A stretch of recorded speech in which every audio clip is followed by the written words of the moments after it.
lalpan in zavain mal som chero se trong time na lo na yang lalpa kan pathian chungnung ber min mai tu in ne na kan dil na le kan ngen na te min ngai thak saka min siat reng saka central node division YP Relay Group 9 ta chuan tu kan zinga tangkhan zema bo kora hun kan manga tuang takin imal somatam tak dong chungin tun hun min suai thenga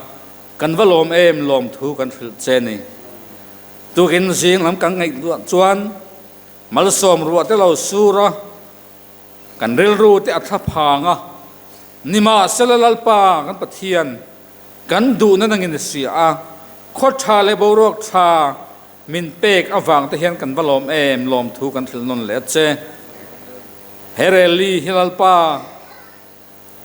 nangman min siat puini ti kan sia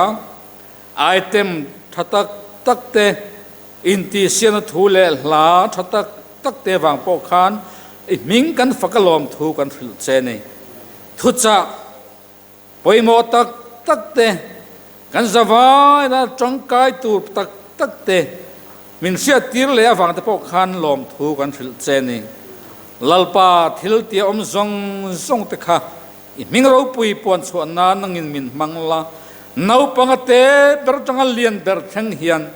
pui ting la zer tir tu te kan zawai hian lalpa he kan ni man hian kan malam hun lo lakal tur ta na ara du om tak lo chua sela nang ma kan rin na kong le irong kan bon na kong ta na min fui tu tangkai tak ma min son tir tu ani thina turin voi kan hun manin angin lalpa mal min som sakang che ikut pharo pui chunga chuan imi te an himani ti sia in lalpa tu thuda khan nang ma ne na ron tulu tin andu na te anon then le ta then tu nau pang te an ni a an ding le vei po la thiar thang thiam lo ngai tu na po la mang thiam lo te an ni ma se lalpa nang chuan eng kimisia an ne na imal som lo thleng la then la an du na le an di la nang in ti pui tin sak la khovel suan le khovel thalo la ka te nain hum him la itana in pe rong bol tu tangkai tak tharau bo bangai tu tharau bo seng khom na thok tu an lo ni chho zel na turin nangin anin hlan na te mal so mang che pui ting in hlan te zong tan po kan tong ta ya lalpa an ma mong zel he na i mal so ma tu tharin then sak la irong kan bon lo kong min te chak zel tur in ikuta kanin hlan thale boke kan zanin hun man turate kan malam hun zel tura nangin kan zabai hian min suai la minom puila imal som na chukan chunga hian atharin ron then zelang che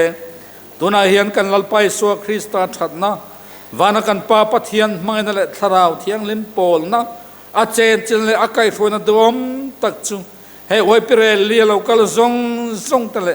rin na kan una mun tin reng mit ne na tuna le chuan thengin lom zel ro se amen item thatak takte inti sian thu le hla thatak takte wang po khan